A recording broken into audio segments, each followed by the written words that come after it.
Il y a des moments dans la vie où les masques tombent non pas à cause d'un grand acte de trahison, ni d'une tempête d'émotions, mais par de petits gestes, par de brefs instants où l'âme se laisse entrevoir ne serait-ce que pour une seconde. Et c'est précisément là que nous avons appris à regarder. Car connaître le véritable caractère d'une personne ne nécessite pas des années de vie commune ni des épreuves complexes, mais simplement d'accorder de l'attention à deux signaux essentiels. Aujourd'hui, nous allons ouvrir cette porte. À la fin de cette vidéo, non seulement vous saurez quels sont ces deux signaux, mais vous ne verrez plus jamais les gens de la même manière. Si ce contenu vous touche, laissez dans les commentaires la phrase « La manière dont je fais face au pouvoir et à la douleur définit qui je suis ». Écrivez-la si vous êtes prêt à regarder avec conscience, à choisir des relations saines et à vous engager envers vous-même pour être une personne au caractère authentique. Cela vous est-il arrivé de faire confiance à quelqu'un et de découvrir avec le temps que cette personne n'était pas celle qu'elle prétendait être, que ses paroles étaient douces mais que ses actes racontaient une autre histoire? Carl Jung disait que ce qu'il y a de plus sombre ne se trouve pas chez les autres, mais dans notre incapacité à voir clairement. Mais cela peut changer. Ce contenu n'est pas une simple discussion, c'est un guide pour apprendre à voir l'invisible, à découvrir ce que l'âme d'une personne révèle comme personne d'autre ne prête attention. La plupart d'entre nous n'ont pas été éduqués pour lire l'âme humaine. On nous a appris à regarder le superficiel, le sourire aimable, le sourire opportun, les mots justes. Mais avec son immense héritage, il nous invite à regarder plus profondément, à prêter attention à ce que les autres ignorent. Car ce n'est que lorsque vous développez ce regard que vous cessez d'être victime des apparences et que vous commencez à protéger votre énergie, votre paix, votre cœur. Cette vidéo est une promesse qui dit « À la fin, vous saurez exactement où regarder et quoi observer pour comprendre vraiment qui est quelqu'un, non pour juger, mais pour choisir. » Car parfois, le choix le plus important n'est pas qui aimer, mais qui ne pas laisser entrer. Et cela ne s'apprend pas dans des livres ordinaires. Cela s'apprend avec des outils réels, des enseignements profonds et un guide que vous allez recevoir aujourd'hui. Carl Jung n'était pas un penseur ordinaire. C'était une âme qui a osé affronter ce que tous craignaient, l'inconscient, l'ombre, les impulsions les plus profondes de l'être humain. Et parmi tout son héritage, il a laissé des indices clés pour détecter le caractère réel d'une personne sans qu'elle prononce un seul mot. Aujourd'hui, nous allons les révéler, mais plus encore, nous allons vous donner le pouvoir de les appliquer dans votre propre vie. Ce savoir n'est pas pour devenir paranoïaque ni pour se méfier de tout le monde. Au contraire, c'est pour cesser de trébucher sur les mêmes pierres, pour regarder quelqu'un et dire « Avec certitude, je sais qui tu es vraiment. » Non parce que tu me racontes, mais parce que tu exprimes quand tu crois que personne ne le remarque. C'est le pouvoir de la conscience. Et c'est ce que nous cultivons, la conscience. Nous vivons dans une société qui récompense le superficiel. Les réseaux nous apprennent à ne montrer que la partie belle, contrôlée, parfaite.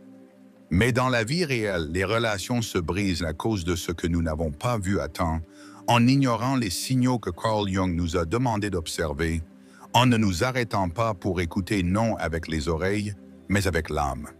Et si vous êtes arrivé ici, c'est parce que vous êtes prêt à commencer à voir plus clairement. Saviez-vous que Carl Jung croyait que ce qu'une personne réprime finit par diriger sa vie depuis les ombres? Cette répression, cet inconscient se manifeste précisément dans les deux détails que nous allons partager avec vous. Et quand vous saurez lesquels, ce sera comme si vous aviez une lanterne pour marcher dans l'obscurité de n'importe quelle relation humaine. Cette vidéo peut être un outil que vous utiliserez pour le reste de votre vie, car quand vous connaissez le caractère de quelqu'un dès le début, vous vous épargnez des années de douleur, vous prenez de meilleures décisions, et le plus important, vous apprenez à construire des liens plus authentiques, plus sains, plus vrais. Ce n'est pas de la magie, c'est de la psychologie appliquée à votre vie quotidienne. Et savez-vous ce qu'il y a de plus beau là-dedans? Que vous n'avez pas besoin d'être psychologue pour le comprendre. Il suffit de vouloir voir, d'avoir le courage d'observer sans filtre, sans illusion, et de vous donner la permission de croire en vous, en votre intuition, en votre capacité à détecter ce qui n'est pas dit, mais qui crie depuis les profondeurs de l'âme humaine. Aujourd'hui, vous allez quitter cette vidéo avec une paire d'outils si puissants que vous pourriez même commencer à questionner certaines relations passées, non pour vous culpabiliser, mais pour guérir. Car il ne s'agit pas seulement de voir les autres, il s'agit aussi de vous voir vous-même. Pourquoi ne l'avez-vous pas vu avant? Quelle partie de vous avait besoin de croire en quelqu'un qui n'était pas celui qu'il prétendait être? Ce contenu ne sera pas seulement révélateur, il sera guérisseur. Car souvent, ce qui nous blesse le plus n'est pas ce que l'autre personne a fait, mais ce que nous n'avons pas su voir. Carl Jung disait que la souffrance n'est pas seulement douleur, mais une opportunité pour élargir la conscience. Aujourd'hui, vous êtes sur le point d'élargir la vôtre. La plupart des gens vivent avec un bandeau émotionnel. Ils passent de relation en relation, d'amitié en amitié, en répétant des schémas sans savoir pourquoi. Ici, aujourd'hui, vous allez rompre ce cycle. Car en connaissant les deux clés que Carl Jung signale pour détecter le caractère, vous commencez à rompre avec la naïveté émotionnelle. Et cela, c'est libérateur. Pensez à toutes les fois où vous avez dit « Je n'arrive pas à y croire, il semblait être une autre personne ». Ce semblait a une solution parce que Carl Jung nous a donné les outils pour voir derrière l'apparence non avec suspicion, mais avec conscience, avec maturité émotionnelle, avec intelligence psychologique. Et c'est ce que nous allons vous transmettre ici. Beaucoup de gens finissent blessés non par de mauvaises intentions, mais par ne pas savoir reconnaître des signaux subtils. Cette vidéo est un entraînement pour votre perception. Vous allez apprendre à lire au-delà de l'évident, à observer les silences, les gestes, les réactions, à voir l'âme derrière les actes. Et quand vous le ferez, quelque chose en vous changera pour toujours. Imaginez pouvoir entrer dans n'importe quel espace et savoir presque immédiatement avec qui vous pouvez vraiment vous connecter. Imaginez avoir le discernement pour ne pas laisser des énergies néfastes s'attacher à votre vie. Imaginez vous sentir émotionnellement protégé, non parce que vous vous isolez, mais parce que vous savez lire l'essence des personnes. C'est ce que nous allons vous enseigner aujourd'hui. Ce savoir n'est pas pour quelques-uns, c'est pour tous ceux qui sont prêts à cesser de vivre les yeux bandés, à voir la vie sous une nouvelle lumière, à regarder avec la lentille de la conscience, car quand vous savez où regarder, tout change. Votre entourage, vos relations, votre manière de vous donner, même votre amour propre. Et vous n'êtes pas un peu seul. Si vous êtes ici, c'est parce que vous faites partie d'une communauté qui cherche plus, qui ne se contente pas du superficiel, qui veut comprendre, guérir, grandir. Et dans chaque vidéo, dans chaque mot, c'est ce que nous faisons, vous donner des outils pour vivre depuis votre vérité. Parfois, une seule idée suffit à transformer une vie. Et aujourd'hui, nous allons vous en donner deux clés qui, si vous les appliquez, changeront votre perception pour toujours. Car comme disait Carl Jung, ce que nous ne rendons pas conscient se transforme en destin. Mais vous êtes ici pour changer ce destin. Peut-être avez-vous été une personne blessée. Peut-être avez-vous vu une relation se transformer en cauchemar. Cette vidéo ne vous jugera pas pour cela. Elle vous embrassera et vous montrera qu'il y a une autre façon de vivre, que vous pouvez aimer les yeux ouverts, que vous pouvez protéger votre énergie sans fermer votre cœur. Nous créons des chemins pour guérir et aujourd'hui, nous vous en ouvrons un des plus puissants. Alors respirez profondément, ouvrez votre esprit, car ce que vous êtes sur le point d'apprendre peut être le début d'une vie émotionnelle plus sage, plus forte, plus épanouie. À la fin de ce voyage ensemble, vous aurez deux outils aussi simples que puissants. Deux phares pour naviguer dans la mer des relations humaines et surtout vous aurez quelque chose qui ne s'achète pas. La clarté pour voir, pour sentir, pour choisir. Alors restez car ce qui suit est du savoir pur depuis la psychologie profonde de Carl Jung et depuis l'amour que nous ressentons pour vous aider à guérir. Carl Jung disait « La personne qui n'a pas traversé l'enfer de ses passions ne les a jamais surmontées. » Et cette phrase, bien qu'elle semble parler de nous-mêmes, renferme aussi une vérité profonde sur les autres. Car si vous voulez connaître le caractère réel d'une personne, ne regardez pas sa façade, son discours ou sa réputation. Observez comment elle répond à deux choses, le pouvoir et l'adversité. Ces deux épreuves révèlent l'âme humaine plus que 1000 mots ou promesses.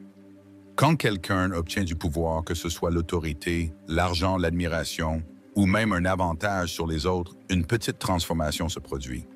Le masque social commence à glisser. Carl Jung expliquait clairement que le masque ou la persona est le compromis entre l'individu et la société, mais en dessous habite l'ombre. Le pouvoir alors est le déclencheur qui désactive ce compromis et permet à l'ombre d'émerger. Tout le monde ne le remarque pas, mais celui qui observe avec attention si. C'est pourquoi la première grande épreuve pour connaître le caractère de quelqu'un est le pouvoir. Que fait cette personne quand elle a l'avantage? Devient-elle arrogante? Écrase-t-elle ceux qui l'ont aidée? Commence-t-elle à se moquer de ceux qui ont moins? Ou continue-t-elle à agir avec humilité, avec conscience, avec respect? Le pouvoir ne change personne, il montre seulement ce qui a toujours été là. Si vous voulez connaître quelqu'un, observez ce qu'il fait quand il n'a pas besoin de feindre. Le deuxième aspect clé est l'adversité. Carl Jung écrivait « La dépression est comme une dame vêtue de noir. Si elle apparaît, ne la rejetez pas. Invitez-la, offrez-lui un siège. Écoutez ce qu'elle a à dire. » Dans cette phrase, il ne parlait pas seulement de tristesse, mais de la façon dont la douleur révèle qui nous sommes. Quand une personne traverse une crise, une perte, une difficulté sérieuse, sa véritable essence devient visible. Il n'y a plus de place pour le théâtre. Ce qui reste est de l'âme nue. Beaucoup feignent d'être de bonnes personnes tant que tout va bien, mais quand la vie les secoue, ils montrent leur ressentiment, leur manque d'empathie, leur rancœur. Et d'autres, au contraire, quand ils affrontent une tempête, font ressortir le meilleur d'eux-mêmes, leur noblesse, leur compassion, leur tempérance, non parce qu'ils ne souffrent pas, mais parce que leur caractère est construit sur des fondations solides. L'adversité comme le feu purifie ou révèle la fragilité. Alors si vous voulez connaître le caractère réel de quelqu'un, posez-vous ces deux questions. Qu'a-t-il fait quand il a obtenu du pouvoir? Et comment a-t-il réagi quand la vie l'a frappé? La réponse vous en dira beaucoup plus que des années de conversation, car là, il n'y a pas de masque. Il y a de la vérité. Cela peut vous donner de la clarté. Cela peut vous épargner des années de douleur émotionnelle. Maintenant, comment appliquons-nous cela à notre vie quotidienne? Comment affinons-nous notre regard pour voir ce que les autres ne voient pas? Carl Jung insistait sur le fait que l'observateur devait aussi être conscient de sa propre ombre. Car si nous ne regardons qu'à l'extérieur sans regarder à l'intérieur, nous tombons dans le piège du jugement. Et cela ne s'agit pas de juger, il s'agit de comprendre, de voir sans illusion, de nous protéger sans devenir froid. Je vous propose un exercice. Pensez à 3 personnes proches de vous. Cela peut être des amis, un partenaire de la famille ou des collègues. Prenez un moment. Fermez les yeux et rappelez-vous-les dans 2 moments clés, quand tout leur allait bien et quand ils étaient en crise. Qu'avez-vous vu? Qui étaient-ils vraiment? Comment traitaient-ils les autres? Notez vos réponses et ensuite demandez-vous, est-ce le genre d'énergie que je veux près de moi? Faites-le calmement, sans haine, sans idéalisation, seulement avec vérité. Cet exercice n'est pas pour vous éloigner des gens, mais pour vous connecter à la réalité. Car une vie émotionnelle saine ne se construit pas sur des illusions, mais sur des décisions conscientes.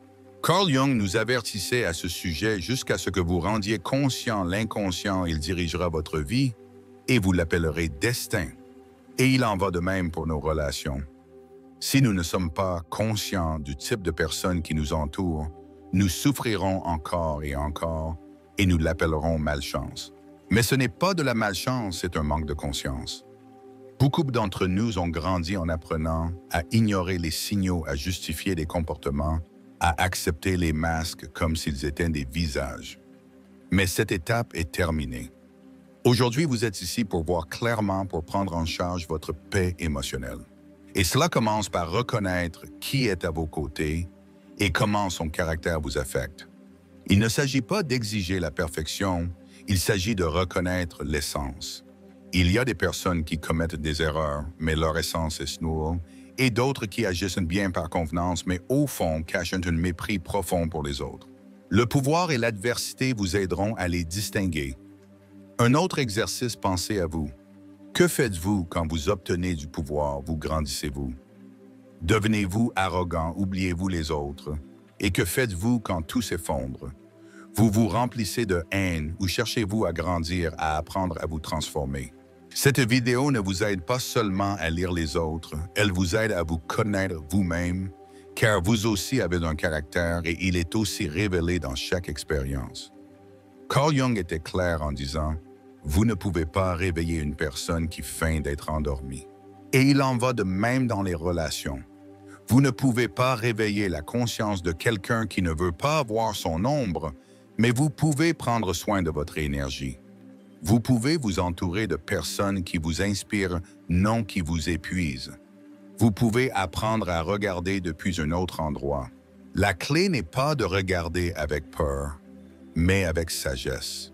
Et la sagesse émotionnelle commence quand vous réalisez que vous n'avez pas besoin que les gens changent pour vous sentir en paix. Vous avez seulement besoin d'apprendre à les voir tels qu'ils sont et de décider à partir de là quelle place vous leur donnez dans votre vie. Il y a des personnes qui, en obtenant un peu de pouvoir, se transforment en tyrans déguisés en leaders. Et il y en a d'autres qui, quand elles ont du pouvoir, l'utilisent pour servir, pour élever les autres, pour construire. Savez-vous quelle est la différence, le caractère? Et ce caractère ne s'achète pas, ne s'apprend pas dans un cours, ne se feint pas, il est enraciné dans la structure interne de l'âme. L'adversité révèle aussi beaucoup. Quand quelqu'un affronte un coup dur et qu'au lieu de devenir cruel, il devient plus empathique, vous êtes face à quelqu'un avec un cœur authentique. Carl Jung parlait de la transformation à travers la souffrance, de comment la douleur bien vécue purifie, mais il montrait aussi comment la douleur mal gérée contamine, entraîne, détruit. Posez-vous cette question, comment réagit la personne que vous aimez quand elle est frustrée? Vous blâme-t-elle, vous blesse-t-elle, se déconnecte-t-elle émotionnellement ou cherche-t-elle à comprendre, à parler, à construire? Cette réaction est son caractère. Cette réaction est la voix de son ombre ou de sa conscience. Et vous aussi avez ces épreuves. Peut-être traversez-vous une étape difficile aujourd'hui. Demandez-vous que fais-je avec ma douleur? Est-ce que je grandis ou est-ce que je blesse les autres? Est-ce que je cultive ma noblesse ou est-ce que je renforce mes traumas?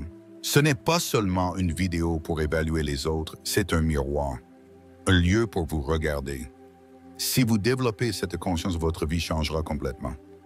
Non seulement vous éviterez les relations toxiques, mais vous commencerez aussi à construire des liens plus profonds, plus réels, parce que votre regard sera plus clair, parce que votre âme sera moins disposée à accepter ce qui ne vibre plus avec votre croissance intérieure. Il écrivait « Connaissez toutes les théories, maîtrisez toutes les techniques, mais en touchant une âme humaine, soyez simplement une autre âme humaine. » Et c'est le point de cette vidéo. Il ne s'agit pas de théoriser, mais de sentir, de reconnaître depuis l'âme qui vous avez en face et aussi qui vous êtes quand personne ne vous voit. Faites un engagement avec vous-même. À partir d'aujourd'hui, vous observerez au-delà des apparences. Vous vous donnerez la permission de voir et aussi de changer, car la conscience fait mal au début, mais libère pour toujours. Pensez à toutes les fois où vous avez eu l'intuition que quelque chose n'allait pas avec quelqu'un, et pourtant vous avez continué. Ne vous jugez pas pour cela, mais promettez-vous que maintenant vous ferez différemment. Qu'à partir d'aujourd'hui, quand quelqu'un révélera son essence dans la façon dont il gère le pouvoir ou la douleur, vous serez là les yeux ouverts. Et si aujourd'hui vous découvrez que vous êtes entouré de personnes qui ont déjà montré leur essence et qu'elle n'est pas compatible avec vous, rappelez-vous que s'éloigner est aussi un acte d'amour-propre. Vous n'êtes pas obligé de rester là où votre âme se flétrit. Vous êtes ici pour fleurir.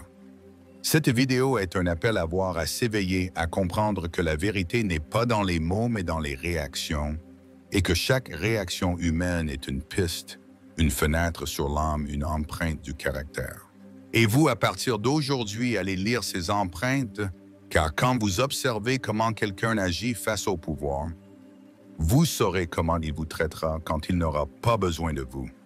Et quand vous verrez comment il répond face à l'adversité, vous saurez s'il sera avec vous dans la tempête ou s'il n'est venu que pour vous accompagner dans le confort. Et si ce contenu vous a impacté, laissez dans les commentaires la phrase « La manière dont je fais face au pouvoir et à la douleur définit qui je suis ». Écrivez-la si vous êtes prêt à regarder avec conscience, à choisir des relations saines et à vous engager envers vous-même pour être une personne au caractère authentique. Quand Carl Jung parlait du caractère, il ne le faisait pas depuis la conduite externe, mais depuis les structures internes les plus profondes de l'être humain.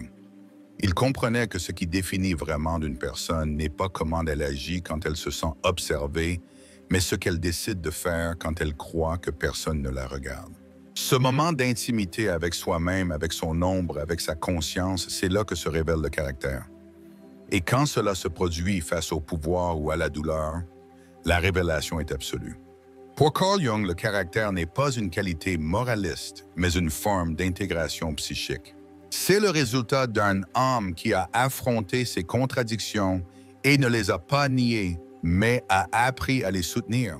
C'est pourquoi quand quelqu'un a du pouvoir, son ombre est mise à nu et quand il souffre, sa lumière s'est mise à l'épreuve.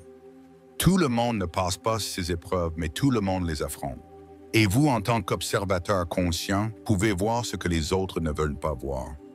Freud, de son côté, parlait de l'idée du moi et du surmoi comme des structures qui régissent notre conduite. Et bien que son approche soit plus centrée sur les impulsions, elle coïncide avec Carl Jung sur un point essentiel. Quand l'équilibre interne se rompt, émerge le vrai. Dans le pouvoir, le moi s'enfle. Dans l'adversité, l'id se désespère. Seule une personne avec un surmoi éthique, ou mieux dit avec une conscience intégrée, peut agir avec tempérance face à ces situations. C'est pourquoi Carl Jung insistait sur le fait que nous ne pouvons pas faire confiance aveuglément au masque, car la personne qui se croit toujours bonne a souvent une ombre niée. Et cette ombre, comme il le disait, plus vous l'ignorez, plus elle devient sombre et puissante. C'est dans les crises que cette ombre se libère, et non pour vous détruire, mais pour vous montrer ce que vous n'avez pas encore guéri. Carl Jung nous invitait à regarder les actes spontanés, ces moments où quelqu'un réagit sans temps pour penser sans besoin d'impressionner. Là, il n'y a pas de calcul, là, il y a du caractère. Une réaction agressive, une attitude de mépris, une moquerie face à la chute d'un autre sont des signes.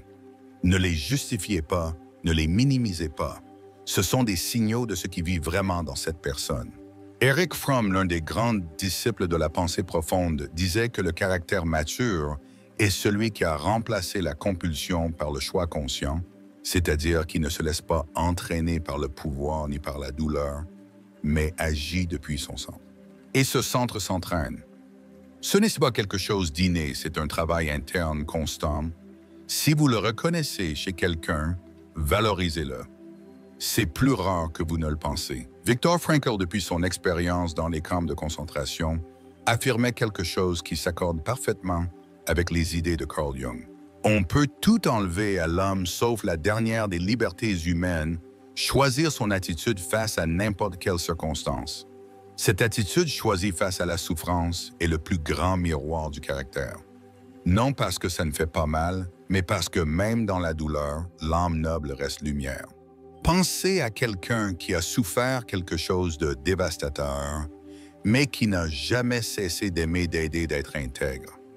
Cette personne a un caractère forgé par le feu. Et c'est précisément là que Carl Jung voulait que nous posions notre attention, car ce genre de personnes ne brillent pas par ce qu'elles ont, mais par ce qu'elles sont. Et quand vous les trouvez, ne les laissez pas partir. L'une des erreurs les plus courantes dans les relations humaines est de confondre la sympathie avec la bonté. Il y a des personnes charmantes, charismatiques, brillantes, mais avec un caractère vide, et d'autres plus silencieuses, plus discrètes, mais avec une âme d'acier. Le pouvoir révèle cette différence et l'adversité la confirme. C'est pourquoi Carl Jung parlait de l'individuation, le processus par lequel une personne devient elle-même non qui les autres attendant qu'elle soit, mais qui elle est vraiment avec toutes ses lumières et ombres intégrées. Seuls ceux qui ont vécu ce processus peuvent soutenir le pouvoir avec humilité et l'adversité avec intégrité. La personne qui nie ses blessures, qui fuit la souffrance, qui a besoin du contrôle pour se sentir valable, est souvent quelqu'un avec un caractère fragile, car le caractère ne se base pas sur des forces apparentes, mais sur la profondeur émotionnelle, sur la capacité à rester en silence quand on a le pouvoir, sur la capacité à tendre la main quand on est en ruine. Freud pointait aussi un phénomène intéressant de déplacement. Beaucoup de personnes qui ne gèrent pas leur ombre face à l'adversité déchargent leur rage sur ceux qui le méritent le moins. Cela vous est-il arrivé que quelqu'un soit mal avec vous sans raison seulement parce qu'il a eu une mauvaise journée? Ce n'est pas une réaction aléatoire, c'est un signe de caractère fragmenté. C'est pourquoi Carl Jung recommandait un exercice que nous vous proposons aujourd'hui. Prenez le temps d'écrire une liste des personnes que vous avez admirées dans votre vie, non pour leur succès, mais pour leur façon d'affronter la vie.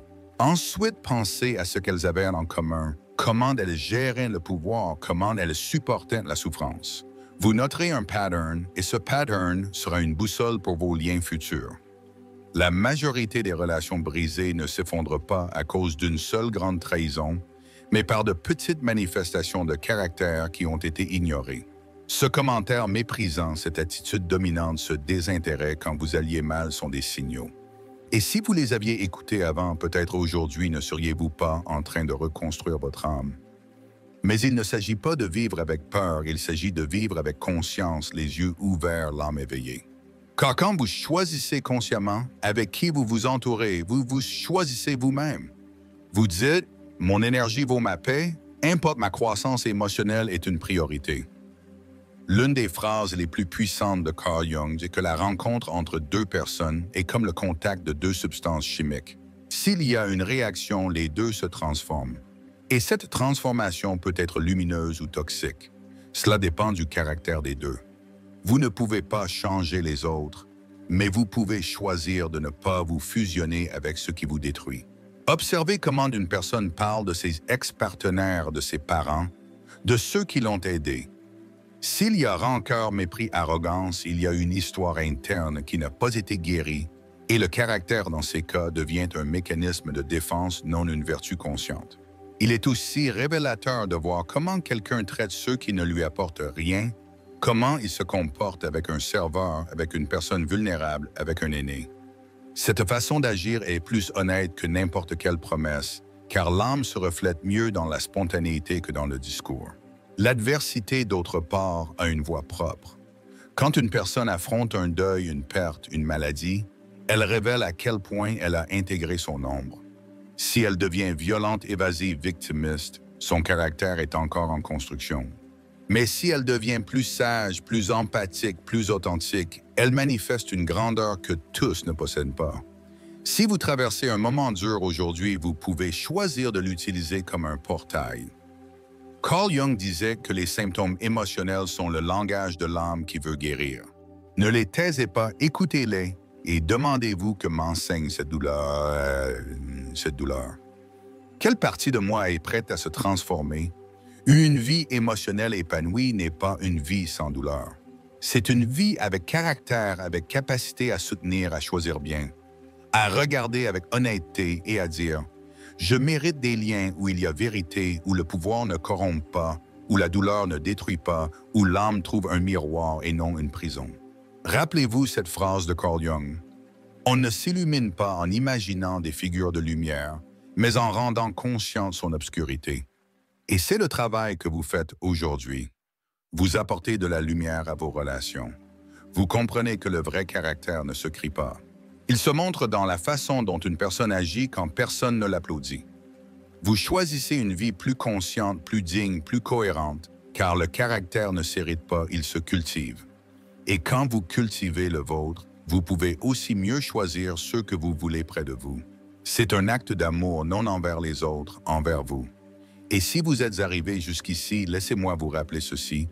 Vous méritez des relations où le pouvoir ne vous réduit pas au silence et où l'adversité ne vous laisse pas seul.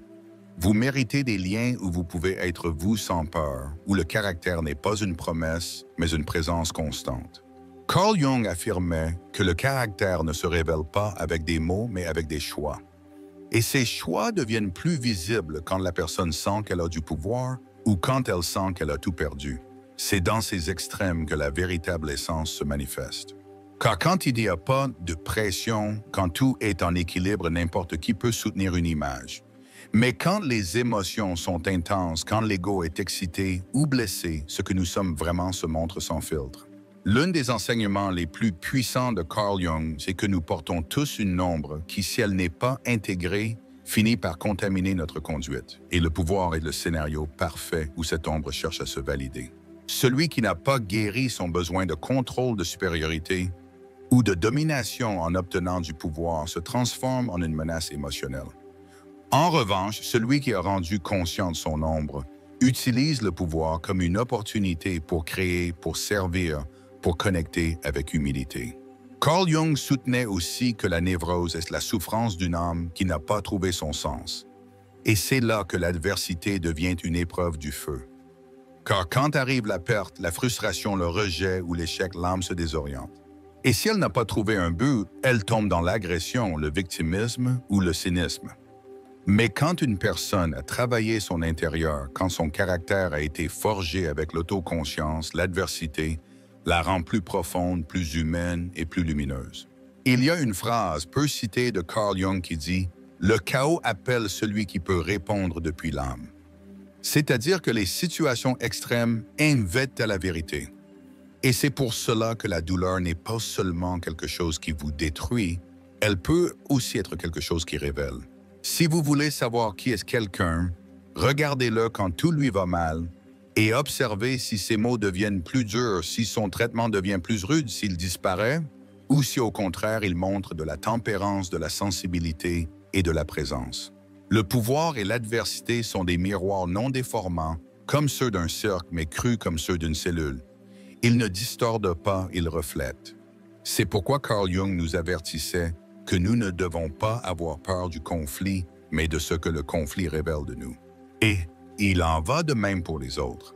Les disputes, les moments limites, les ruptures sont des terrains sacrés où se démasque le caractère. Écoutez avec attention, observez avec sérénité et décidez avec conscience. Exercice introspectif. Réfléchissez à un moment récent où vous avez eu un peu plus de pouvoir que quelqu'un d'autre. Vous pouviez décider, influencer, avoir le dernier mot. Comment avez-vous agi?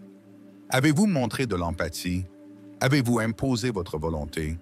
Avez-vous été juste ou avez-vous profité de la situation? Et maintenant, pensez à une situation récente de douleur ou de perte. Vous êtes-vous fermé, avez-vous blâmé ou avez-vous trouvé en vous une voie de compréhension? Cet exercice n'est pas pour vous juger, mais pour affiner votre perception de vous-même. Une clé essentielle chez Carl Jung était que le caractère ne s'impose pas, il se conquiert. À travers chaque expérience vécue avec pleine conscience, il disait lui-même que nous ne pouvons pas devenir ce que nous sommes sans passer par l'attention des opposés. C'est-à-dire que celui qui n'a pas connu le pouvoir ni goûté à la défaite peut difficilement parler de caractère. C'est pourquoi ne regardez pas tant les mots des personnes. Regardez leur chemin, observez ce qu'elles ont traversé et comment elles l'ont traité. Celui qui se connaît lui-même n'a pas besoin d'écraser les autres quand il a l'avantage. Celui qui a trouvé un but ne se brise pas complètement quand la vie lui enlève quelque chose. Carl Jung invitait à intégrer ces vérités. Et vous, en tant que partie de cette communauté, avez maintenant le privilège d'utiliser cette sagesse pour transformer votre environnement émotionnel, non pour devenir froid, mais pour devenir sage, non pour devenir solitaire, mais sélectif. Car bien s'entourer est aussi un acte d'amour propre. Et si jusqu'à aujourd'hui vous avez cohabité avec des personnes dont le caractère vous a blessé, ne le prenez pas comme une défaite, prenez-le comme une initiation. Maintenant, vous avez les outils que Carl Jung nous a laissés pour voir avec d'autres yeux, pour écouter avec plus de profondeur, pour construire des liens où il y a vérité, car vous n'êtes pas venu mendier de l'affection, vous êtes venu élever votre vie. Et cela n'est possible que quand vous comprenez que le caractère de quelqu'un ne se juge pas, il s'observe dans les moments clés. Si ce contenu a éveillé quelque chose en vous, laissez dans les commentaires la phrase « Maintenant, je sais où regarder et mon âme ne se laisse plus tromper ». Écrivez cette phrase si vous êtes prêt d'avoir avec clarté à vous protéger depuis la conscience et à vivre avec des liens basés sur un caractère vrai, non sur des apparences. L'une des idées les moins explorées mais profondément puissantes dans l'œuvre de Carl Jung est que le caractère se révèle non seulement dans ce que quelqu'un fait, mais dans ce qu'il ne peut éviter de faire. C'est-à-dire, au-delà du contrôle superficiel, nos réactions spontanées face au pouvoir ou à la perte sont une manifestation directe de l'inconscient. Ce qui sort à la lumière quand il n'y a pas de témoin, quand il n'y a pas de récompense, quand il n'y a pas de conséquences apparentes. Là apparaît le moi vrai. Carl Jung distinguait entre la persona, le masque social, et le soi qui est le noyau de l'être. Dans cette brèche entre ce que nous montrons et ce que nous sommes se cache la vérité du caractère. Et quand cette brèche est très large, elle devient dangereuse car la personne paraît avoir de l'intégrité, mais en réalité elle agit depuis un lieu non intégré, depuis l'ego ou depuis l'ombre. Seul le pouvoir et l'adversité peuvent fermer cette brèche ou l'ouvrir encore plus. Alfred Adler, collègue et ensuite dissident de Freud, a développé le concept de compensation. Il disait que les personnes avec des complexes d'infériorité tendent à surcompenser en cherchant du pouvoir, du contrôle ou de la supériorité. Cette idée connecte directement avec le premier signal pour reconnaître le caractère. Si quelqu'un a besoin d'écraser, d'humilier ou de contrôler, quand il obtient du pouvoir, il révèle une insécurité structurelle. Il n'y a pas de force authentique chez celui qui a besoin de la démontrer constamment. Et de l'autre côté se trouve l'humilité réelle, celle qui naît d'avoir affronté sa propre douleur. Viktor Frankl disait « La souffrance cesse d'être souffrance au moment où elle trouve un sens ». Cette phrase est de l'or pur pour comprendre comment l'adversité révèle le caractère. Car il y a des personnes qui traversent des tragédies et au lieu de devenir dures, elles s'adoucissent avec sagesse. Elles deviennent généreuses, se convertissent en guide pour les autres. Et cela ne s'apprend pas en lisant, cela se conquiert en vivant.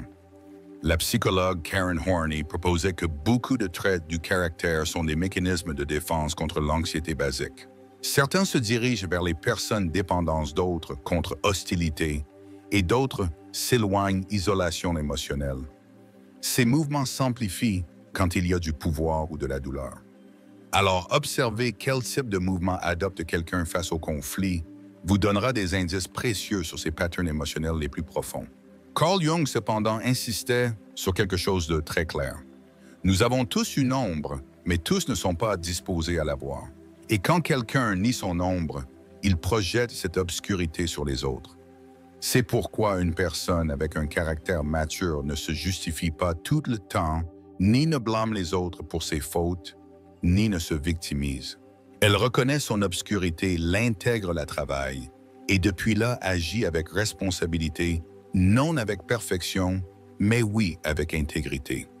Il y a quelque chose de profondément révélateur dans l'observation de comment quelqu'un réagit quand il a déjà ce qu'il veut. Beaucoup séduisent, promettent, se montrent attentifs jusqu'à ce qu'ils obtiennent leur objectif. Ensuite, ils disparaissent, changent et se désintéressent. Cette transition est la preuve du caractère, car le désir active toujours une version maquillée de l'ego, mais la satisfaction montre l'âme réelle. Et si quelqu'un se transforme en pierre après avoir eu ce qu'il voulait, il n'a jamais été une terre fertile pour vous. Erich Fromm expliquait qu'il y a des personnes orientées vers la voie et d'autres vers l'être. Les premières définissent leur valeur par ce qu'elles possèdent, contrôlent ou manipulent.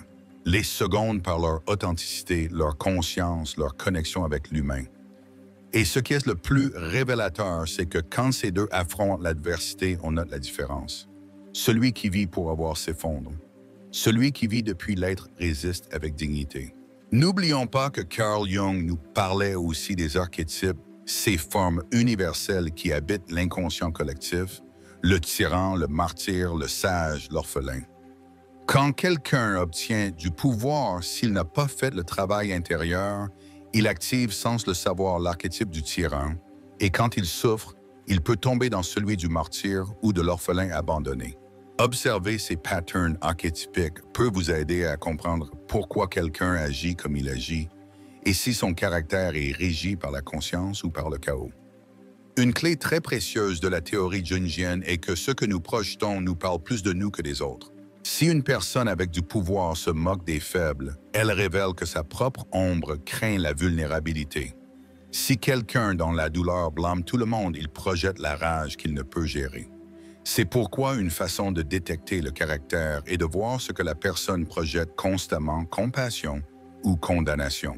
Faisons un exercice. Pensez à quelqu'un qui a eu du pouvoir sur vous un jour, un chef, un maître, un partenaire. Comment vous a-t-il traité quand vous ne pouviez rien lui offrir? Vous a-t-il valorisé ou minimisé? Vous a-t-il respecté ou utilisé? Cette réponse vaut plus que 1000 discours. Et maintenant, pensez à quelqu'un que vous avez vu souffrir profondément. Qu'avez-vous appris de cette personne à ce moment? Est-elle devenue plus humaine ou plus âpre? Vos réponses ont une sagesse que vous ne devez pas ignorer. Rappelez-vous ceci, le caractère ne crie pas. Il se manifeste dans de petits gestes, dans des réactions, dans des décisions, et c'est pourquoi seul celui qui observe avec profondeur peut le percevoir. Vous êtes ici parce que vous êtes prêt à regarder ainsi, et c'est un acte de pouvoir intérieur, car vous ne vous laisserez plus emporter par les apparences, car vous cultivez un regard qui ne se laisse pas éblouir par le superficiel. Quand quelqu'un a du pouvoir et l'utilise pour faire sentir les autres inférieurs, il exhibe son vide émotionnel. Quand quelqu'un souffre et se dédie à punir ceux qui l'entourent, il met en évidence que sa douleur n'a pas été comprise, seulement accumulée. Ce sont des leçons pour que vous appreniez à choisir à vous soigner, à construire une vie où l'amour ne se confond pas avec sa mission et où l'empathie ne s'utilise pas comme excuse pour tolérer l'abus. Carl Jung affirmait que l'inconscient est autonome, c'est-à-dire que nous ne pouvons pas le contrôler à volonté, mais nous pouvons l'écouter. Et les personnes qui ont appris à cohabiter avec leur inconscient, à lire ses symboles, à interpréter ses rêves, à intégrer ses contradictions, sont celles qui répondent le mieux à l'adversité et au pouvoir. Car elles ne réagissent pas automatiquement, elles répondent depuis la conscience. Voulez-vous connaître quelqu'un? Observez comment il se comporte quand personne ne peut lui offrir rien. Est-il aimable? Reste-t-il humain? Ou perd-il l'intérêt, l'attention, la courtoisie? C'est son caractère, non son ton de voix, ni ses idées, ni ses intentions déclarées. Son traitement envers les invisibles est le portrait le plus clair de son âme. Pensez à vous aussi. Que faites-vous quand on vous reconnaît, quand on vous admire, quand on vous donne du pouvoir? Vous déconnectez-vous de votre centre, oubliez-vous les autres, ou restez-vous ferme, connecté à vos valeurs? L'observation des autres commence à la maison. Si vous vous connaissez profondément, vous verrez les autres avec plus de clarté. Une chose que Carl Jung a laissé très claire est que l'ombre ne disparaît pas, mais elle peut s'intégrer, et cette intégration vous permet d'agir avec plus de liberté. Celui qui n'intègre pas son ombre est esclave d'elle, et c'est pourquoi, face au pouvoir ou à la douleur, il agit depuis la compulsion. Il n'est pas libre. Seul celui qui a fait ce voyage intérieur peut maintenir son caractère stable face à n'importe quel scénario. Une autre phrase de Carl Jung qui peut marquer un avant et un après. La solitude ne vient pas de ne pas avoir de gens autour, mais de ne pas pouvoir communiquer les choses qui semblent importantes pour soi. Savez-vous pourquoi c'est vital? Parce que souvent le caractère de quelqu'un se révèle aussi dans la façon dont il valide ou invalide vos émotions profondes. Si quelqu'un ridiculise ce qui vous importe, ce n'est pas quelqu'un qui mérite de rester. Peu de personnes ont le courage de vivre avec authenticité. Carl Jung disait que l'authenticité requiert une confrontation constante avec soi-même, et cela fait mal. Mais c'est la seule manière de construire un caractère réel. Celui qui ne s'est pas confronté à lui-même vit souvent en personnage, et quand vous lui donnez du pouvoir, le personnage tombe, et vous voyez l'enfant blessé, l'ego déchaîné, la peur déguisée en arrogance. Nous ne voulons pas que vous deveniez quelqu'un de froid ou de paranoïaque. Nous voulons que vous soyez quelqu'un de sage qui regarde au-delà, qui choisisse depuis son âme, non depuis son menton. Et cela implique apprendre à voir le caractère, apprendre à détecter quand quelqu'un n'est pas prêt pour le type de lien que vous méritez. Il y a des moments dans la vie qui n'ont pas de retour en arrière, des instants où nous voyons avec clarté ce qui nous semblait invisible avant et après cela, vous ne pouvez plus agir de la même manière. Aujourd'hui, vous franchissez ce seuil car vous avez appris que le caractère vrai ne se révèle pas dans les moments faciles, mais dans les sommets où l'on domine ou dans les abîmes où l'on tombe. Et maintenant, vous ne pouvez plus regarder avec naïveté, vous pouvez regarder avec vérité. Peut-être jusqu'à aujourd'hui, pensiez-vous que l'amour pouvait tout, que le temps révélerait le bon chez les personnes, que celui qui vous a blessé était seulement confus. Mais maintenant, vous savez que les signaux ont toujours été là, dans la façon dont cette personne a utilisé son pouvoir, dans la façon dont elle a réagi quand la vie lui a demandé plus qu'elle ne pouvait offrir. Et il n'y a pas de culpabilité à avoir cru seulement de l'apprentissage, car maintenant vous pouvez choisir depuis la sagesse. Rappelez-vous cela avec l'âme. Ce qu'une personne fait quand elle n'a besoin de rien de vous est la version la plus pure de son caractère. Et ce qu'elle fait quand tout son monde s'effondre est la démonstration la plus honnête de son intégrité. Ne vous fixez pas seulement sur ce qu'elles promettent. Fixez-vous sur comment elles vivent. Car les promesses sont des mots, mais les décisions sont des déclarations de caractère. Et si maintenant vous sentez un mélange de tristesse, de clarté et d'empowerment, c'est parfait, car cela signifie que vous vous éveillez, que vous cessez d'être victime de l'illusion. Vous prenez le contrôle de votre monde émotionnel. Vous dites « Je mérite des personnes avec caractère. Je mérite une présence réelle. Je mérite une vie où les apparences ne dessinent pas pour moi. » Carl Jung nous a enseigné que nous ne pouvons pas changer ce que nous ne sommes pas capables d'observer. Et vous en regardant depuis ce nouveau niveau de conscience êtes déjà en train de faire un changement profond, car le simple acte d'observer avec clarté change la qualité de vos liens, de vos décisions et de votre relation avec vous-même. Cette vidéo n'est pas seulement une réflexion, c'est une renaissance, un portail, un appel à vivre d'une autre manière, à vous entourer d'êtres qui utilisent leur pouvoir avec humilité, qui traversent la douleur, sans détruire les autres, qui sont fidèles à leur essence, même quand personne ne les voit. C'est le nouveau standard. C'est le nouveau but. Pas moins. N'acceptez pas moins que cela, car accepter moins, c'est vous trahir. Et vous n'êtes pas ici pour vous trahir, vous êtes ici pour vous reconstruire depuis la vérité. Depuis l'amour réel, depuis la force intérieure, qui n'a pas besoin de crier car sa présence dit tout. Et ce type de force ne s'hérite pas, elle se conquiert pas à pas avec chaque acte de conscience. Alors maintenant, avant de passer à l'histoire qui donnera vie à tout ce que vous avez appris, nous vous demandons que si cette vidéo a remué quelque chose en vous, écrivez dans les commentaires la phrase « Mon âme ne se contente plus des apparences, maintenant je choisis le caractère ». Ce sera votre façon de déclarer que vous êtes prêt, que vous avez ouvert les yeux, que votre vie émotionnelle va être guidée par une nouvelle boussole, la vérité du caractère. Car seulement quand le savoir s'incarne, il devient sagesse. Et cette histoire que vous allez écouter ensuite n'est pas seulement un conte. C'est le miroir où beaucoup se verront reflétés. C'est la preuve que ce que vous venez d'apprendre n'est pas de la théorie, c'est la vie réelle. Et c'est là que la transformation devient irréversible. Préparez-vous car ce qui vient est la partie favorite de notre communauté. Une histoire puissante avec âme, avec larmes, avec décisions difficiles, où vous verrez comment les enseignements de Carl Jung prennent vie. Et peut-être en chemin découvrirez-vous que cette histoire est aussi la vôtre. Allons-y. Quand Julien est arrivé au sommet, il n'a pas pensé à des célébrations. Il est resté immobile en silence, regardant l'horizon depuis la fenêtre de ce 30e étage, comme si le monde entier était un échiquier et qu'il venait de déplacer la dernière pièce. Il avait 39 ans, une compagnie à son nom, des employés qui le craignaient plus qu'ils ne l'admiraient et un compte bancaire qui le faisait enfin se sentir en sécurité. Mais à l'intérieur de lui, le vide était de la taille d'une enfance non embrassée. Personne ne savait ce qu'il avait coûté d'arriver là. Personne ne savait que quand il avait 7 ans, son père lui avait crié au milieu de la salle à manger « Les faibles ne valent rien » alors qu'il ne demandait qu'une aide pour ses devoirs.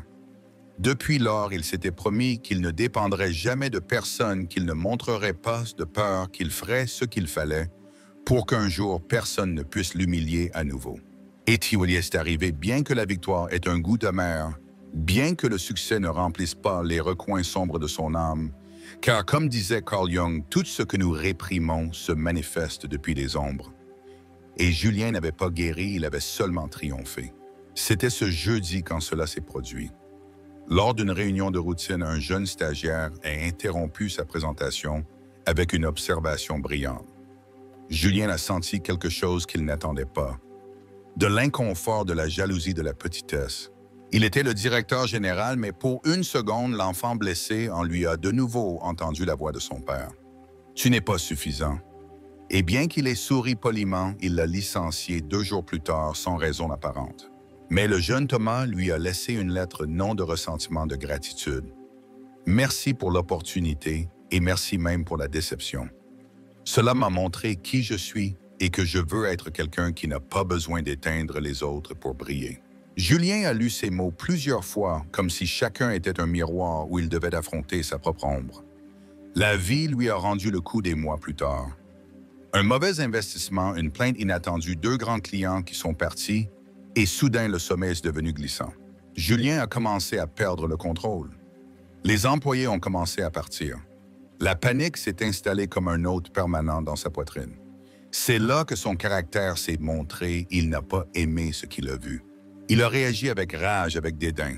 Il est devenu plus exigeant, plus cruel, plus absent.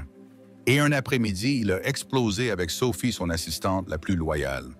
Il l'a traitée avec une violence émotionnelle qu'ensuite même lui n'a pas pu justifier. Elle l'a regardé en silence et avec les yeux brillants lui a dit « Ce n'est pas l'échec qui te détruit. C'est la personne en laquelle tu te transformes quand les choses ne se passent pas comme tu veux. » Cette nuit-là, Julien s'est enfermé dans son appartement. Il a bu, crié, pleuré jusqu'à ce que le miroir de la salle de bain lui montre un visage qu'il ne reconnaissait plus. Ce n'était pas son père, ce n'était pas lui, c'était l'ombre qu'il n'avait jamais affrontée. Et là, pour la première fois, il a compris Carl Jung, il a décidé de chercher de l'aide. Ce n'était pas facile de s'asseoir face à un thérapeute et de dire « Je ne sais pas qui je suis sans pouvoir ». C'était comme s'arracher la peau, mais c'était nécessaire. Il a commencé à se rappeler, à reconstruire, à recomprendre ce que signifiait être un homme, être fort, être humain. Son thérapeute lui a parlé de l'ombre du enfant intérieur. Il lui a lu une phrase de Carl Jung. « On ne devient pas illuminé en imaginant des figures de lumière, mais en rendant consciente l'obscurité. » Et cette phrase est devenue son mantra. Il n'allait plus fuir son ombre. Il allait la regarder, l'écouter, l'intégrer. Le changement a été lent mais réel. Il a commencé par demander pardon non seulement à Sophie, mais aussi à sa sœur, à son ex-femme, à lui-même. Il a commencé à déléguer, à faire confiance, à remercier. Il a perdu plus d'argent, mais gagné la paix. Et un jour, sans s'y attendre, Thomas, ce stagiaire licencié, lui a écrit. Il lui a dit qu'il lançait une entreprise et qu'il l'avait inspiré plus qu'il ne l'imaginait. Julien est resté en silence. Il ne savait pas s'il devait rire ou pleurer. « En quoi t'ai-je inspiré ?» a-t-il demandé. Thomas a répondu « En ce que je ne veux pas devenir, mais aussi en ce que l'on peut devenir quand quelqu'un décide de se transformer. » Cette phrase a été comme un baume. Pour la première fois depuis longtemps, Julien n'a pas senti de honte, il a senti de l'humanité. Il a commencé à donner des conférences non sur les affaires, mais sur le leadership avec âme. Il parlait de sa chute, de son ego, de son ombre. Il citait Carl Jung, partageait son histoire, et chaque fois que quelqu'un le regardait avec des larmes aux yeux, il savait que cela en valait la peine, car sa douleur avait maintenant un sens. Il n'avait plus besoin du pouvoir pour se sentir valide. Il avait conquis quelque chose de plus grand, le pouvoir sur lui-même. Et quand une autre crise est arrivée cette fois, il l'a affrontée différemment. Non depuis la peur, depuis la conscience. Il a demandé de l'aide, écouté, maintenu le calme et s'en est sorti.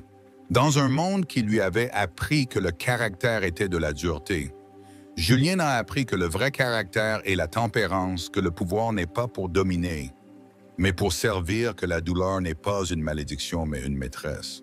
Et que, comme disait Carl Jung, la rencontre avec soi-même est la rencontre avec l'ombre. Un jour, il a demandé à Thomas de donner une conférence avec lui. Le jeune a accepté et quand ils sont montés sur scène, Julien a su qu'il voyait quelqu'un qui ne trahirait jamais son essence car il avait eu du pouvoir et avait été noble, car il avait affronté la douleur et avait choisi de grandir. Cette nuit-là, Julien a écrit dans son journal une phrase. « Le caractère ne s'enseigne pas, il se révèle. » Et moi, enfin, j'ai osé le regarder. Il a fermé le cahier et pour la première fois depuis des années, il a dormi en paix. Le lendemain, il a marché dans le parc sans hâte et salué les vendeurs ambulants. S'est arrêté pour écouter un musicien de rue. Et quand une petite fille lui a souri depuis une balançoire, il a pensé « C'est le pouvoir qui vaut la peine, celui de vivre avec l'âme éveillée, car la vie nous met toujours des épreuves. Le pouvoir nous séduit, l'adversité nous secoue.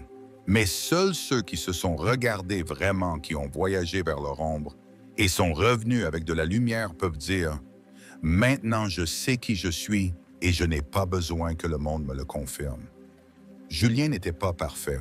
Il tombait encore parfois, mais il ne se cachait plus, ne se justifiait plus, se reconstruisait avec chaque erreur, avec chaque silence, avec chaque choix.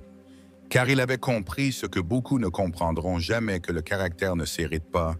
Il se forge dans l'intimité de l'âme. Et dans ce voyage, il avait trouvé quelque chose de plus précieux que le succès. Il avait trouvé sa vérité, sa liberté et une voix intérieure qui ne criait plus, qui murmurait avec fermeté. Tu y es arrivé. Non parce que tu as gagné, mais parce que tu t'es transformé. L'histoire de Julien est en réalité l'histoire de beaucoup, car nous avons tous, à un moment de notre vie, construit un personnage pour nous protéger de la douleur. Ce personnage que Carl Jung appelait « la persona » n'est pas mauvais en soi, mais il devient une prison quand nous oublions qu'il n'est qu'un masque. Julien était l'entrepreneur à succès, le leader incontesté, l'homme de fin, jusqu'à ce que son ombre réprimée pendant des années émerge avec force. Et quand elle l'a fait, elle a montré que le vrai travail en attente n'était pas entrepreneurial, mais émotionnel. Depuis la perspective jungienne, Julien était un homme dont l'identité s'était construite en opposition à une blessure primaire, l'humiliation précoce de son enfance. Cette expérience avec son père, qui l'a marqué profondément, a créé une narrative inconsciente « si je ne suis pas fort, je ne vaux rien ». Cette croyance l'a mené à chercher du pouvoir, de la validation et de la reconnaissance non comme des fins saines, mais comme des mécanismes de défense. Mais comme tout dans l'inconscient, le réprimé ne disparaît jamais, il se cache seulement jusqu'à ce qu'il trouve le moment parfait pour surgir. L'épisode avec Thomas a été un déclencheur. Carl Jung affirmait que nous projetons nos insécurités sur les autres et c'est exactement ce qui s'est produit. Julien n'a pas licencié le jeune pour incompétence, il l'a licencié parce que son talent lui rappelait l'enfant intérieur qui se sentait encore insuffisant. C'est-à-dire que c'était son ombre projetée qui a pris la décision. Et quand nos ombres prennent des décisions, le résultat est douleur, injustice et déconnexion émotionnelle. Julien incarne ce que Carl Jung appelait l'ego gonflé, un état où nous croyons être plus forts que nous ne le sommes vraiment, en niant la fragilité et en survalorisant le contrôle. Mais la vie sage et impitoyable se charge de démonter ces constructions artificielles et quand elle le fait, elle l'appelle crise. Dans la psychologie profonde, la crise n'est pas un châtiment, c'est une invitation à l'éveil. Le collapse de l'entreprise n'était pas seulement financier, il était symbolique, c'était l'effondrement du faux moi. Sa rencontre avec le thérapeute représente le début du processus d'individuation. En termes jungiens, l'individuation est le chemin vers l'intégration de l'ombre et l'accès au soi authentique. Julien a commencé ce chemin non parce qu'il voulait, mais parce qu'il n'avait plus d'option. Il a changé quand cela a fait trop mal de rester le même. Mais en acceptant la douleur, il a commencé sa guérison, car comme a dit Carl Jung, l'or est dans l'ombre. Quand Julien a demandé pardon, il ne réparait pas seulement des liens brisés, il brisait une structure interne de négation. L'acte de demander pardon n'est pas seulement social, il est psychologique. C'est l'ouverture à une identité plus vulnérable, mais aussi plus réelle. Et cela requiert du courage. La lettre de Thomas a été clé dans sa transformation, car elle lui a montré que même ses erreurs pouvaient avoir un sens. Viktor Frankl disait que quand nous ne pouvons pas changer une situation, nous sommes appelés à nous changer nous-mêmes. Julien ne pouvait pas inverser le passé, mais il pouvait le resignifier. Son pire moment est devenu le début de sa meilleure version, et là, il a commencé à voir que le caractère ne se démontre pas dans les succès, mais dans la capacité à se transformer. La réapparition de Thomas des années plus tard maintenant comme collègue et non comme subordonné est une métaphore puissante. Elle représente l'équilibre restauré où avant il y avait hiérarchie et ego, maintenant il y a respect et horizontalité. Cette évolution n'est pas commune, mais elle est possible et nous rappelle que quand nous guérissons, nous attirons des liens plus sains car nous cessons d'avoir besoin de dominer pour sentir que nous valons. En termes thérapeutiques, Julien est passé du contrôle rigide au flux émotionnel. Il a appris à sentir sans honte, à se tromper, sans se justifier, à être sans besoin d'impressionner. Ce changement n'est pas mineur. C'est l'un des indicateurs les plus clairs de maturité émotionnelle et il se produit seulement quand nous osons voir nos blessures non comme honte, mais comme portail de conscience. La réconciliation avec son ombre a été le vrai accomplissement de sa vie, car maintenant il pouvait exercer le pouvoir sans se blesser ni blesser. Il pouvait traverser l'adversité sans devenir victime ou tyran. En d'autres mots, il pouvait agir depuis le soi, non depuis l'ego blessé. C'est la grande promesse de Carl Jung que nous pouvons nous intégrer et en le faisant vivre depuis une vérité plus ample, plus libre, plus compassionnelle. Cette analyse nous mène à une question essentielle. Et vous, depuis où agissez-vous aujourd'hui? Depuis le personnage que vous avez créé pour survivre ou depuis l'être qui a commencé à s'éveiller? Que faites-vous quand vous avez du pouvoir et que faites-vous quand vous perdez tout? Ces deux questions, comme nous l'avons appris, définissent votre caractère. Il n'y a pas de réponse correcte, seulement conscience ou inconscience. Nous vous invitons à faire un exercice. Pensez à un moment où votre ombre a pris le contrôle. Peut-être avez-vous crié, manipulé, fui, méprisé. Ensuite, écrivez ce dont cette version de vous avait vraiment besoin. Amour, reconnaissance, pardon. Cet exercice peut vous ouvrir les portes d'une compréhension plus profonde de vous-même et seulement ainsi pourrez-vous prendre des décisions plus cohérentes à l'avenir. Un autre exercice puissant, réfléchissez à comment vous réagissez quand quelqu'un autour de vous brille plus que vous. Sentez-vous de l'envie, de la comparaison, de l'admiration? Ce que vous sentez est une piste, non un jugement, c'est une carte. Et cette carte vous montre où vous avez encore besoin de vous regarder avec plus d'honnêteté, car au final, comme disait Carl Jung, le privilège de toute une vie est de devenir qui l'on est vraiment. Et cela ne s'obtient pas en évitant la douleur ni en poursuivant des applaudissements. Cela s'obtient en marchant vers l'intérieur, en affrontant vos ombres, en écoutant votre âme et en choisissant encore et encore l'intégrité par-dessus l'apparence. Julien ne s'est pas converti en sage, il s'est converti en un être humain complet, capable de soutenir le pouvoir avec compassion, capable de traverser l'adversité sans se briser. Et c'est l'une des formes les plus pures de grandeur, non celle qui se voit dans les titres, mais celle qui se sent dans la cohérence d'une vie vécue avec vérité. Et vous qui êtes arrivés jusqu'ici, marchez aussi ce chemin. Le fait que vous écoutiez ces mots, que vous réfléchissiez, que vous ouvriez votre monde intérieur, signifie que vous avez déjà fait le premier pas. Et c'est quelque chose d'énorme. Ne le minimisez pas, car changer le caractère n'est pas un événement, c'est un processus. Il ne s'agit pas de ne plus jamais échouer. Il s'agit d'échouer différemment, d'échouer avec conscience, de réparer avec tendresse, de choisir à nouveau le chemin de l'âme même quand l'ego crie que c'est plus facile de revenir en arrière.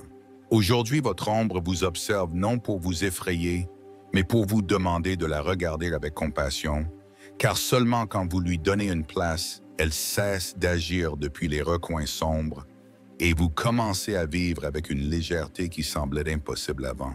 Laissez Julien vous inspirer, mais surtout laissez-vous inspirer vous-même, car vous aussi pouvez être cet être humain qui, après avoir tout perdu, se trouve enfin avec lui-même et depuis là commence à vivre vraiment. Vous êtes-vous déjà demandé pourquoi il y a des personnes qui changent complètement quand elles ont le contrôle? Qu'y a-t-il derrière ces transformations si radicales qui révèlent cruauté, indifférence ou supériorité, qu'en avant elles montraient de l'amabilité? Serait-ce qu'elles ont toujours été comme ça et que nous ne l'avions simplement pas vu? Et quand quelqu'un perd toute sa stabilité, son partenaire, son statut, pourquoi certains se brisent et s'enfoncent dans le ressentiment, tandis que d'autres renaissent comme des êtres plus profonds, plus humains, plus lumineux? Qu'est-ce qui les différencie? Serait-ce que tous ne traversent pas la douleur, mais que certains y restent à vivre? Carl Jung dirait que la réponse est dans la conscience, dans ce que chacun a fait avec son ombre. Mais vous êtes-vous assis pour connaître la vôtre? Vous êtes-vous arrêté pour observer vos réactions quand les choses vont mal? Quand la vie ne vous applaudit pas? Quand plus personne ne regarde? Et plus encore, comment utilisez-vous votre pouvoir? De quelle manière agissez-vous quand vous avez le dernier mot, quand vous savez que vous pouvez gagner, que vous pouvez imposer, que vous pouvez décider pour les autres? Êtes-vous juste? Êtes-vous compassionnel? Ou vous laissez-vous emporter par de vieilles blessures qui cherchent encore vengeance? Il n'y a pas de réponse bonne ou mauvaise, seulement des réponses vraies. Et s'il y a quelque chose que Carl Jung nous a laissé clair, c'est que nous ne pouvons pas changer ce que nous ne sommes pas disposés à voir. Alors aujourd'hui, je vous invite à regarder, à vous observer, à vous questionner avec amour, mais sans mensonge, car personne n'évolue depuis le confort de ses excuses. Que feriez-vous différemment si vous saviez que le caractère est ce qui détermine la qualité de vos relations, de vos décisions, de votre vie entière? Et si je vous disais que vous n'avez pas besoin d'être parfait, seulement d'être honnête avec vous-même, seriez-vous disposé à commencer ce voyage de retour vers votre essence? Aujourd'hui, vous avez entendu des idées profondes, vu une histoire réelle et révélatrice, et maintenant vous avez un choix devant vous. Allez-vous continuer à interpréter votre personnage en vous adaptant au script que le monde vous a donné? Ou allez-vous commencer à écrire votre propre histoire depuis la vérité de votre âme? Peut-être la question la plus importante soit quel type de personne voulez-vous être quand vous aurez du pouvoir? Et quel type d'âme voulez-vous cultiver quand la douleur frappera à votre porte? Car ces deux situations arriveront et la façon dont vous les affronterez définira qui vous êtes vraiment. Il ne s'agit pas d'impressionner le monde, il s'agit d'avoir la paix avec vous-même quand vous êtes en silence. Car le vrai caractère ne cherche pas à être admiré, il cherche à être cohérent. Il cherche à vivre en calme et cela se sent, cela transforme. Et si ce contenu a touché quelque chose dans votre intérieur, si l'une de ces questions a résonné comme une cloche au plus profond de votre être, je vous invite à laisser dans les commentaires la phrase « Aujourd'hui, je décide d'agir depuis la vérité, non depuis l'apparence ». Écrivez-la si vous êtes prêt à vivre avec un caractère authentique. Si vous êtes préparé pour regarder vos ombres, observer les autres avec sagesse et choisir des relations où le pouvoir ne corrompt pas et la douleur ne détruit pas. Merci d'être ici. Merci de vous permettre de sentir, de penser, de transformer. Et rappelez-vous toujours ce que vous faites quand personne ne vous voit et comment vous traitez les autres quand tout s'effondre. C'est ce que vous êtes, c'est ce qui laisse une empreinte. Et nous sommes ici pour vous aider à laisser la meilleure empreinte possible, une vie vécue avec âme, avec conscience, avec caractère réel. À la prochaine vidéo. Et n'oubliez jamais, le changement ne commence pas quand vous comprenez quelque chose. Il commence quand vous décidez d'agir depuis ce que vous savez maintenant.